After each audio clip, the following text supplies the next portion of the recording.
नमस्कार विद्यार्थी मित्र हो. सामान्य मानसशास्त्राच्या तिसऱ्या भावना या प्रकरणामध्ये आपण भावनांचे स्वरूप आणि व्याख्या, त्या संदर्भातले सिद्धांत या संदर्भात चर्चा करणार आहोत. आज आपण भावना आणि भावनेचे स्वरूप, व्याख्या या संदर्भात चर्चा करू. भावना हे मानवी जीवनाचं अविभाज्य अंग आहे. मानवी वर्तन हे अत्यंत क्लिष्ट आणि गुंतागुंतीचं संकीर्ण अशा स्वरूपाचं आहे आणि त्यामुळं मानवी वर्तनाच्या मुळाशी अनेकविध प्रेरणा आणि भावना असलेल्या आपल्याला पाहायला मिळतात. मानवी वर्तनाच्या ठिकाणी अशा अनेक प्रकारच्या भावना आढळतात. मानवी जीवन हे विविध प्रकारच्या भावनांनी आणि भावनिक अनुभवांनी समृद्ध बनलेलं आपल्याला पाहायला मिळतं. राग, प्रेम, आनंद, द्वेष, मत्सर, सुख, दुःख किंवा असूया, भीती, आश्चर्य यासारख्या अनेक भावनांच्या पैलूंचं मिश्रण आपल्या भावनिक अनुभवात आपल्याला असलेलं पाहायला मिळतं. या विविध भावभावना आणि भावनिक अनुभवामुळेच आपल्याला जगण्याची नवी उमेद प्राप्त होते. आपण अनेक प्रकारच्या भावनिक अनुभवाची थेट प्रत्यक्ष स्वरूपात प्रचिती घेत असतो, ते अनुभवत असतो. आपणास अनुभवास येणारे हे काही जे भावनिक अनुभव आहेत हे ठणठणीत नसले तरी भावनिक उबदारपणा त्यांच्यामध्ये असलेला आपल्याला पाहायला मिळतो आणि भावनांची ही ऊब असल्यामुळं आपलं जीवन हे एक त्या जीवनाला आकार मिळतो, एक जीवनाला अर्थ प्राप्त झालेला आपल्याला पाहायला मिळतो.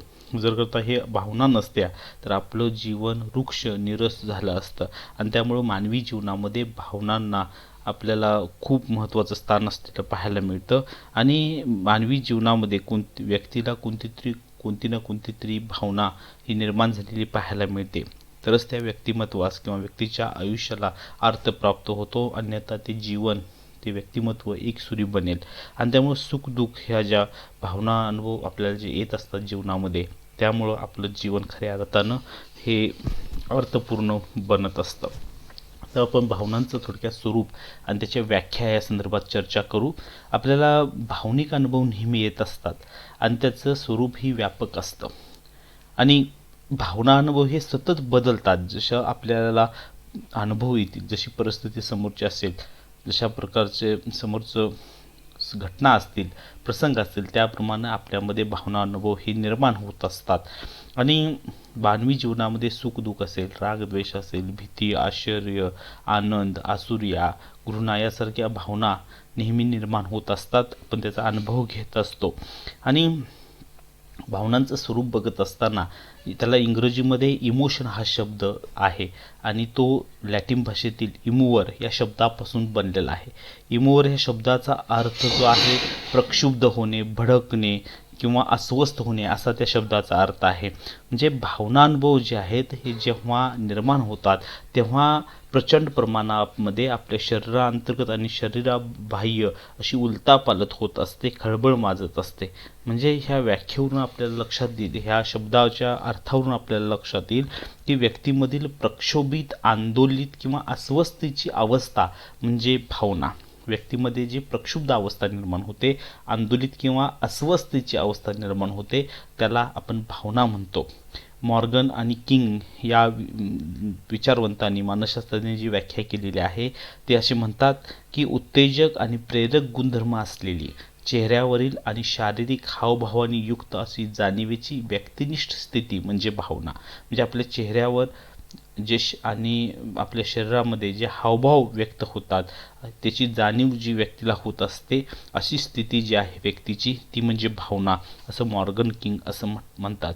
तर आधुनिक व्याख्या ज्या आहेत त्या आधुनिक व्याख्येमध्ये सिसारेली, सँड्रॅक, मेयर अँड ग्लेन यांनी व्याख्या केलेली आहे. ते म्हणतात की भावना म्हणजे बोधावस्थेचे असे भावनात्मक अंग की ज्यामध्ये विशिष्ट प्रकारच्या शारीरिक उत्तेजित अवस्था आढळून येतात, असे विशिष्ट वर्तन की ज्याद्वारे बाह्य जगास विशिष्ट भाव प्रकट केले जातात आणि भावना अनुभवांची आंतरिक जाणीव होते, अशी आधुनिक व्याख्या त्यांनी केलेली आहे. सर्वसामान्यपणे असं म्हणता येईल की भावना म्हणजे व्यक्तीला अनुभवायला येणारी व वर्तनातून प्रकट होणारी अनैच्छिक स्वरूपाची प्रक्षुब्ध अवस्था किंवा उत्तेजित अवस्था होय. तर ह्या भावनेच्या अनेक व्याख्या वेगवेगळ्या विचारवंतांनी केलेल्या आहेत. त्यामध्ये रॉबर्ट फ्लुचिक आणि स्ट्रॉंगमन यांनी भावनेसंदर्भातल्या वेगवेगळ्या पद्धतीनं 30 व्याख्या केल्या आणि त्या सर्व व्याख्येमध्ये खालील 4 मध्यवर्ती वैशिष्ट्ये असलेली आपल्याला पाहायला मिळतात. म्हणजे उद्दीपक परिस्थितीचं संवेदन होताच व्यक्ती प्रतिक्रियांना सुरुवात करते. म्हणजे उद्दीपक एखादा आपल्याला दिसला, समजा साप दिसला, तर साप दिसल्यानंतर आपल्या प्रतिक्रियांना सुरुवात होते. सकारात्मक किंवा नकारात्मक अनुभवाची जाणीव होते. आपल्याला साप दिसला की नकारात्मक भीतीची भावना आपल्यामध्ये निर्माण होते, अस्वस्थता निर्माण होते. त्यानंतर तिसरं आहे शरीरांतर्गत आणि शरीर बाह्य स्तरावर योग्य ते बदल घडून येतात. म्हणजे आपले इंटरनल सिस्टीम आणि बाह्य हे सगळे त्या अनुषंगानं शरीरांतर्गत आणि शरीराबाह्य बदल घडून येतात. आणि प्रकट वर्तन किंवा निरीक्षण योग्य वर्तन, मग त्यातून जे हे बदल घडल्यामुळं योग्य त्या प्रतिक्रिया शरीराकडून वर्तनाच्या स्वरूपात निर्माण होतात आणि मग आपण पळून जाणं, अंग थरथरणं, भीतीनं गाळण उडणं अशा स्वरूपाचे वर्तन आपल्याकडून होत असतं. आता भावभावनांना समजून घेणं हा मुद्दा आपण बघणार आहोत. तर व्यक्तीच्या जन्मापासून ते मृत्यूपर्यंत विविध प्रकारच्या भावनिक अनुभवांना आपण सामोरे जात असतो.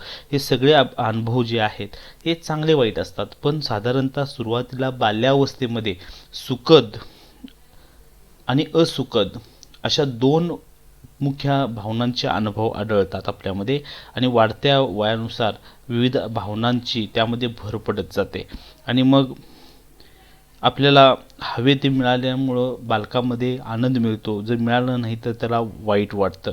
म्हणजे हे जे आहे भावना कशा व्यक्त कराव्यात याची शिकवण जी आहे त्याला घरातून आई वडील, शेजापाजारी, नातेवाईक, शिक्षक, अन्य समाजातील घटक असतील तर यांच्याकडून ही मिळत असते. भावनांचं नियमन त्यांच्या देखरेखीखाली ह्या बाल्यावस्थेमध्ये मुलांचं होत असतं. जेव्हा आपण भावनिक अनुभव घेत असतो त्यावेळेला प्रत्येक वेळेला त्याचं बौद्धिक पातळीवर बोधन होतच असं नाही. आपण आनंदी होतो म्हणजे नेमकं काय होतं, त्याचं कारण काय असू शकतं याची कल्पना किंवा समज ज्ञान होतेच असं नाही, पण आपण ते भावना अनुभवतो, त्याचा आपण ते प्रत्यक्ष अप्रत्यक्षपणे त्याचं आपल्याला आकलन होत असतं. आता काही मानसशास्त्रज्ञांच्या मते भावना अनुभवामागे बोधात्मक आणि भावनिक प्रतिक्रिया ह्या स्वतंत्रपणे कार्य करीत असतात असं त्यांनी सांगितलेलं आहे. आणि ह्या भावनिक अनुभवामागे आपण भावनिक प्रतिक्रियांचा वरचष्मा असतो किंवा ह्या त्या ठिकाणी प्रबळ असतात आणि त्यामुळे बोधनिक प्रतिक्रिया यामध्ये महत्त्वाच्या ठरत असतात. आणि काही विचारवंतांनी असं म्हटलेलं आहे की सर्वप्रथम आपण भावनिक प्रतिक्रिया देतो आणि नंतर बौद्धिक पातळीवर आपण त्याचं आकलन करत असतो. म्हणजे आपण पहिल्यांदा एखादा कार्यक्रम ऐकला की आपल्याला आनंद वाटतो, तो कार्यक्रम संगीत ऐकल्यानंतर, आणि नंतर ते संगीत आपण बौद्धिक पातळीवर समजून घेण्याचा प्रयत्न करत असतो. काही विचारवंत आत्ता जो विचार मांडला त्याच्याबरोबर उलटा विचार मांडतात. म्हणजे आपण संगीताचं अगोदर आपल्याला ज्ञान होतं आणि ते संगीत मनाला भेटतं आणि त्यानंतर भावनिक पातळीवर आपण प्रतिक्रिया देतो, आनंदाची प्रतिक्रिया ही व्यक्त होते. अशा दोन्ही प्रकारे म्हणजे अगोदर आपण भावनिक प्रतिक्रिया निर्माण होतात आणि त्यातून वर्तन घडतं किंवा अगोदर वर्तन घडतं आणि त्यामुळे जे काय वाटतं त्या भावना, अशा वेगवेगळ्या प्रकारे विचारवंतांनी भावनेसंदर्भातले मतं मांडलेली आहेत. त्यानंतरचा मुद्दा आहे भावनांची कार्य.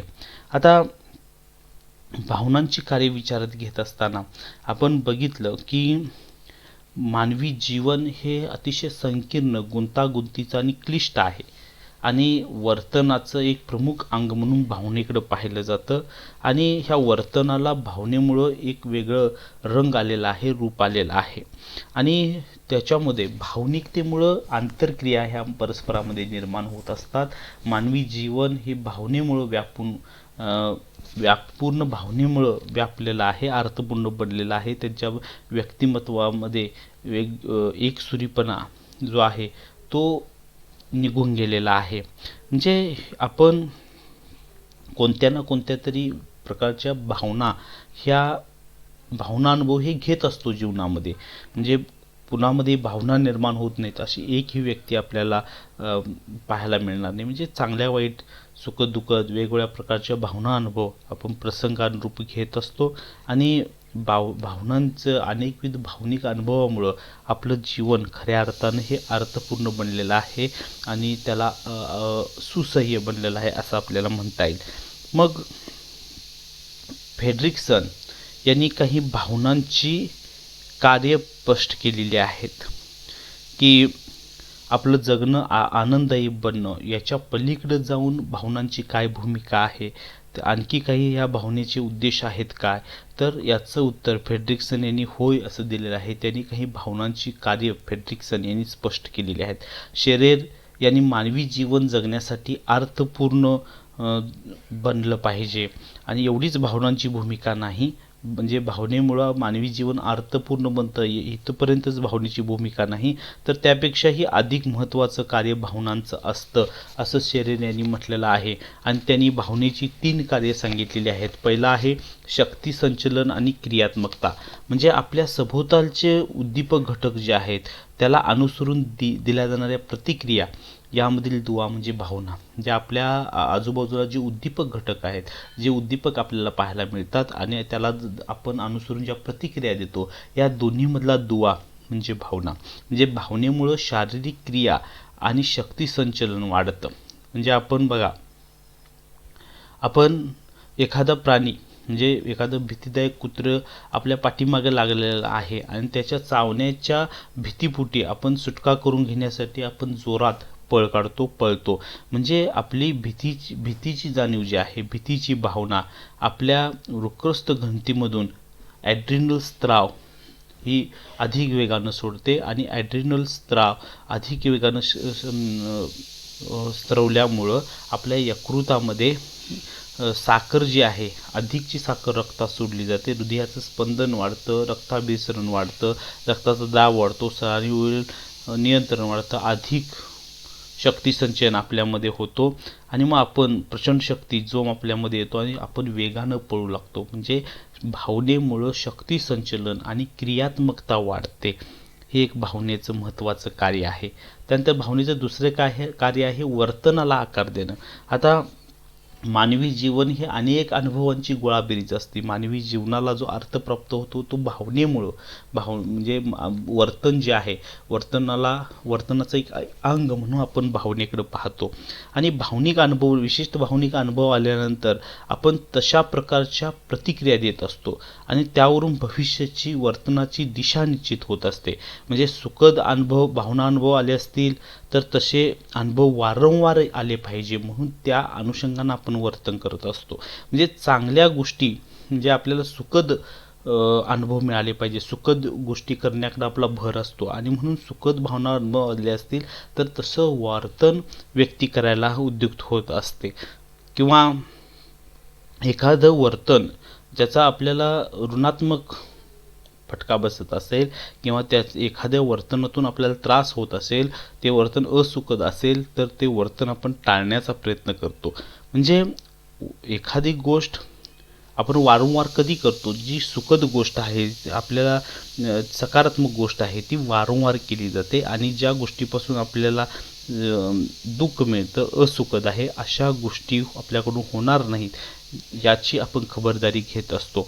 म्हणजे यामधील वैचारिक भावनिक बंध अधिक घट्ट कसे होतील याकडे आपण, म्हणजे जीवनामध्ये वर्तनाला आकार देण्याचं काम ह्या भावना करत असतात किंवा भावनेमुळं मानवी वर्तनाला आकार दिला जातो.